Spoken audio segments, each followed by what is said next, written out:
Hello students, so today we'll be looking at or more precisely we'll be starting our second chapter.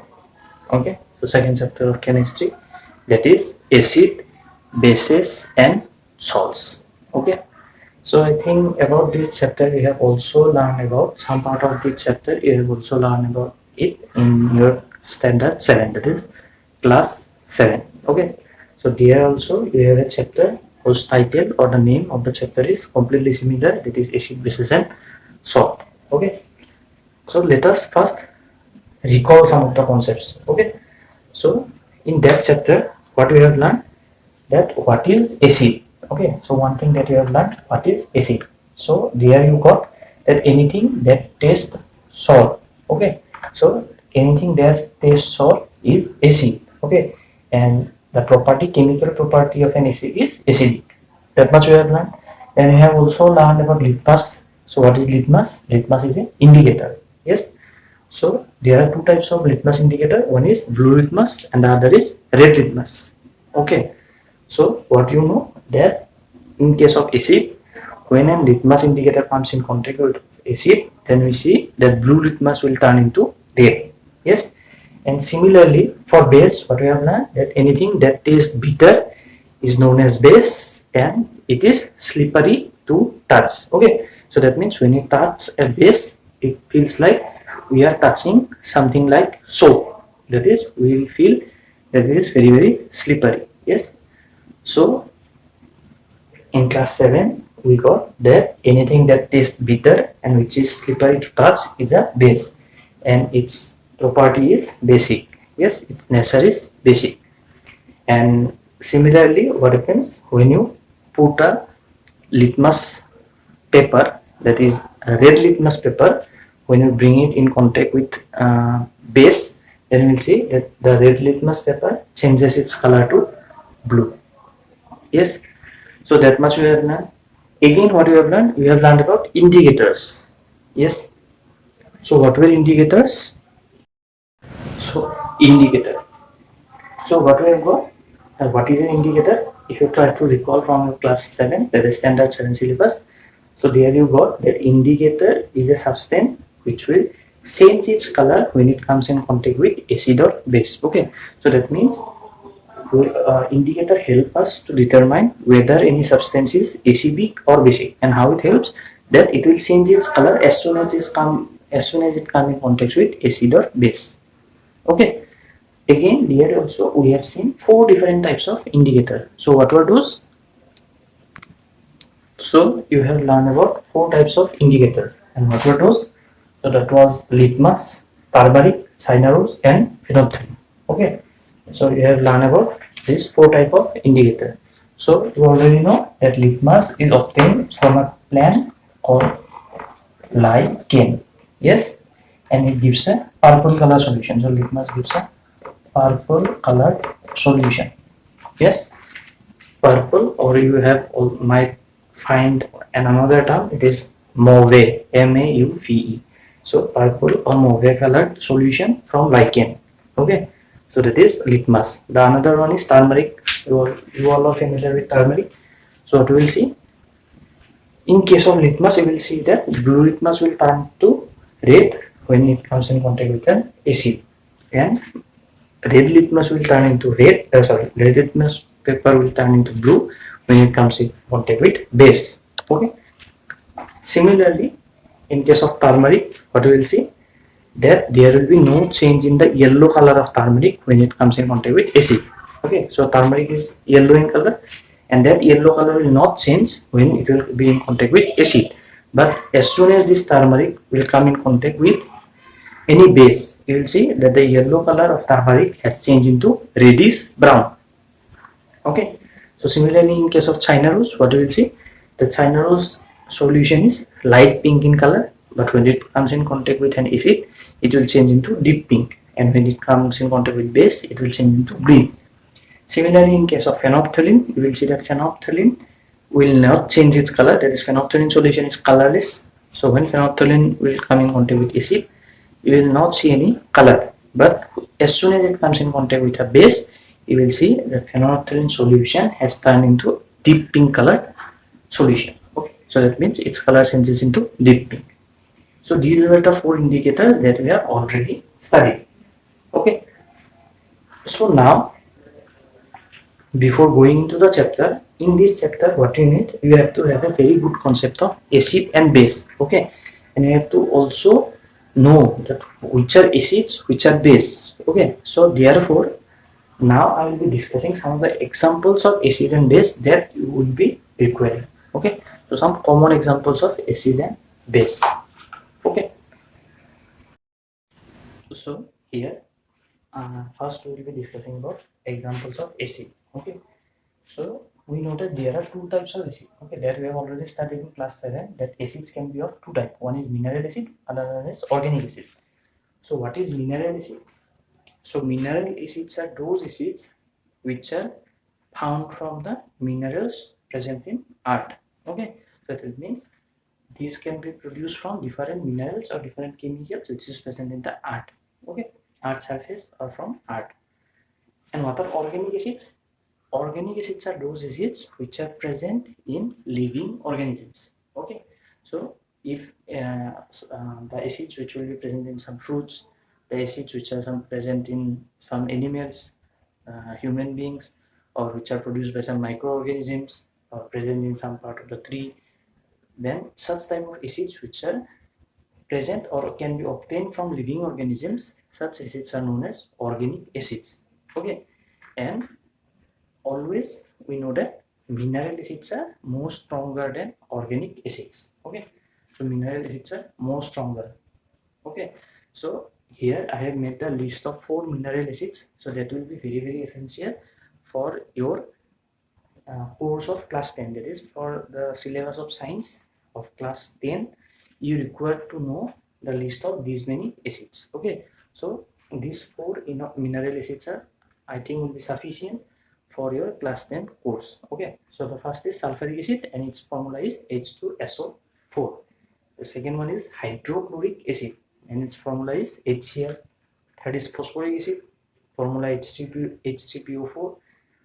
Fourth is nitric acid, which is HNO3. I think most of you will be familiar with this because you have already learned about this in your previous classes. Now talking about the organic acids, so I have listed here 3 organic acids along with their formula. So you can write or you can find the name of some other organic acids also. So like citric acid, lactic acids. Okay, so where do we find citric acid? We find citric acid in citrus fruits. Okay, so the fruits which contain citric acid are known as citrus fruits, and examples are lemon, orange. Okay, so these type of fruits, they are sour in taste. That means they contain some acid. And what is the acid? That is citric acid. Okay, so what is lactic acid? So we see that milk, when we keep it in open for very long period of time, we see that it changes into curd. Okay, so why it changes into curd? Because of a bacteria which is known as lactobacillus, and that particular bacteria, what it does, it produces lactic acid, and that lactic acid changes milk into curd.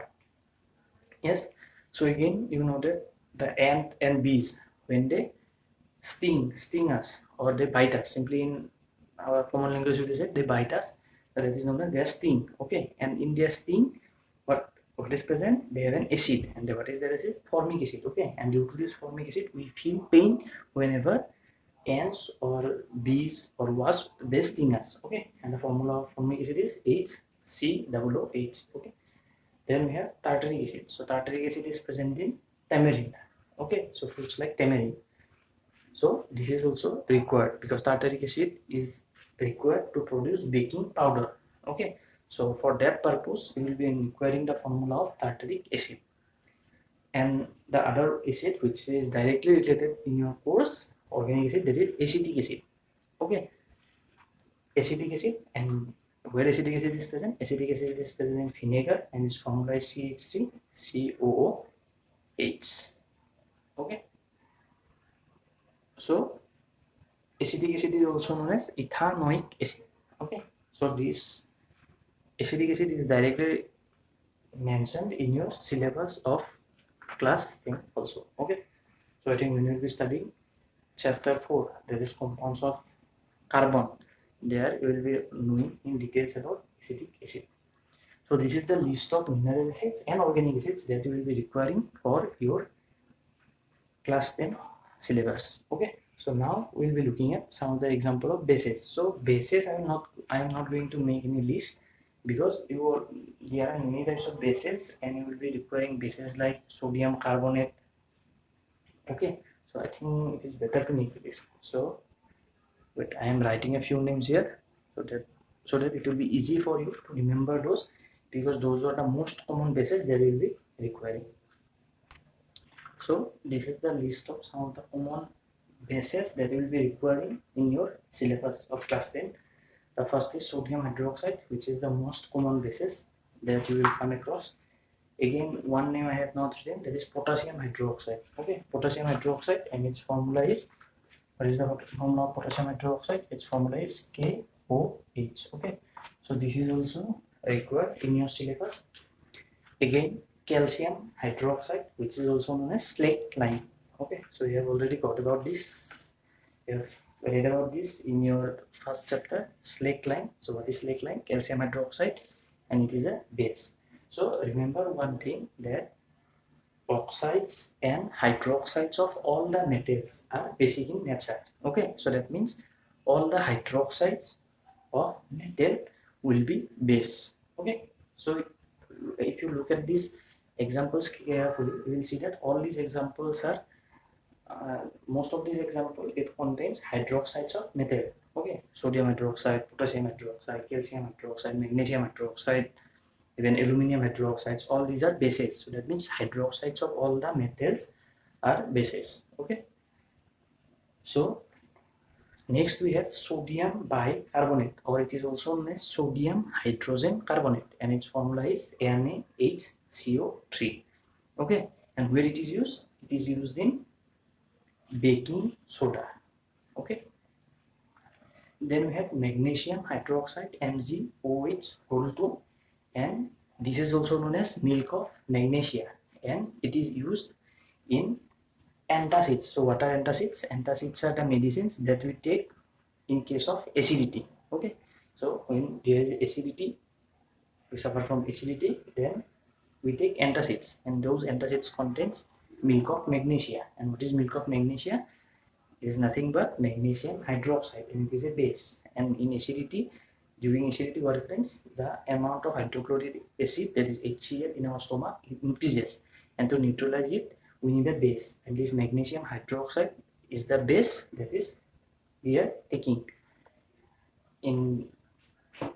as antacids. Okay, and this magnesium hydroxide, it will neutralize the excess hydrochloric acid in the stomach, and it relieves us from acidity.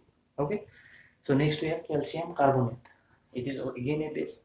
Again, sodium carbonate, and sodium carbonate is used in washing soda. Okay, so these are the examples of common base that you will be requiring in your this particular chapter. Okay, so since today is the first class of your chapter, I am giving you all the list and all the basic things that will be requiring before we go into the chapter. Okay, so before starting the chapter, because this chapter includes many reactions, different chemical properties, what happens when a metal will react with a base, metal will react with acid. So all these type of different reactions are present in this chapter. Okay, so to understand the reaction, first you have to understand that first you have to be able to identify what are acids, which are bases. Okay, so once you can identify that this is acid and this is base, and if you understand what kind of things can be termed as acid, what kind of things can be termed as bases, only then you will be able to understand the reactions, or you can predict the product of the reaction. Okay, so for this it is very important to know the basic of acid, bases, what are indicators, because all these things you have learned in your previous class itself. Okay, so what are indicators? I have already discussed that the substances that changes color when it comes in contact with acid or base is known as indicator. So this is the definition that you have learned already in your class 7. Okay, so when you start reading the chapter, you will first see that there are some activities. Yes, one or two activities, and there you will see that some activities there it is given that you have to categorize some of the substances as acid or bases. Okay, so there are some name of some chemical formula of some of the substances, or some name of some chemical compounds are given, and you are asked to differentiate them as acid or base by testing them with litmus paper. Okay, so I have already make you the list so that it becomes easier for you to identify those objects. Okay, so from these you can know which is acid and which is base, and you can already predict that when the litmus paper, blue litmus paper will come with acid, it will turn into red, and when a red litmus paper come in contact with a base, it will turn into blue. Okay, so very simple. So now going little deep into the chapter, you will see an activity. Okay, so in that activity you have to read about some olfactory indicators. Okay, so you need not bother about the activity, just you have to know what is olfactory indicators. Okay, so you have to know. So now we will be looking at what is olfactory indicator. Yes, so what are olfactory indicators? So in olfactory indicators are also indicators. That means they will tell us whether any substance is acid or base, but there is slight difference in their working mechanism. So what is the difference? That is, olfactory indicators are the substances that will change their smell. Okay, so previously we have seen that indicators, they change their color when they come in contact with acid or base, but olfactory indicator will change their smell. Okay, so before coming in contact with acid or base, their smell will be something else. When it comes in contact with acid or base, their smell will change. Okay, so that means olfactory, the term olfactory, here you can see I have written olfactory. Okay, so what is olfactory means? Olfactory means smell. Okay, anything related to smell is known as olfactory. Okay, so olfactory indicators, whenever you see that olfactory term is given, that means those indicators will change their smell when those substances will come in contact with acid or base. Okay, and the examples are vanilla. You have all heard about vanilla. Yes, vanilla ice cream, vanilla cake. Yes, most of you, I think, you enjoy those type of food items, that is vanilla ice cream, vanilla cake, or anything that has essence of vanilla. So you will get a very sweet smell. Yes, very pleasant sweet smell of vanilla. Okay, so most of the people, they like the smell of vanilla. So vanilla has a distinct smell. So when this vanilla will come in contact with an acid or base, their smell will change. Again, clove oil. So what is clove oil? Clove means long. Okay, so in every kitchen we have clove. Okay, and the clove oil also has a distinct smell. So whenever this clove oil will come in contact with acid or base, you will see that their smell changes. And similarly with onion, we all know that onion has a smell. So when onion comes in contact with acid or base, they are change smell. They change their smell. Okay, so therefore those substances which will change their smell are known as olfactory indicators when they come in contact with acid or base. Okay, so that's all for today's class.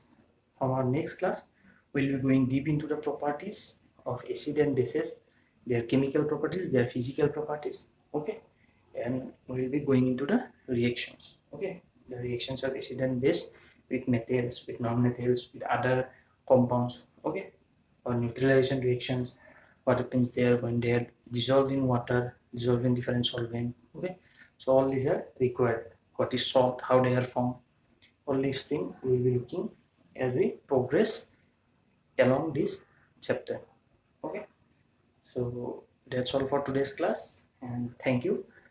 And I want to make the same request again, that please subscribe my channel, because now I am going to post some videos on the physics, videos on questions related to physics also, as well as chemistry. Okay, or even some concepts of other subjects like biology or physics. Okay, so that might be helpful for you during the preparation for your board exam.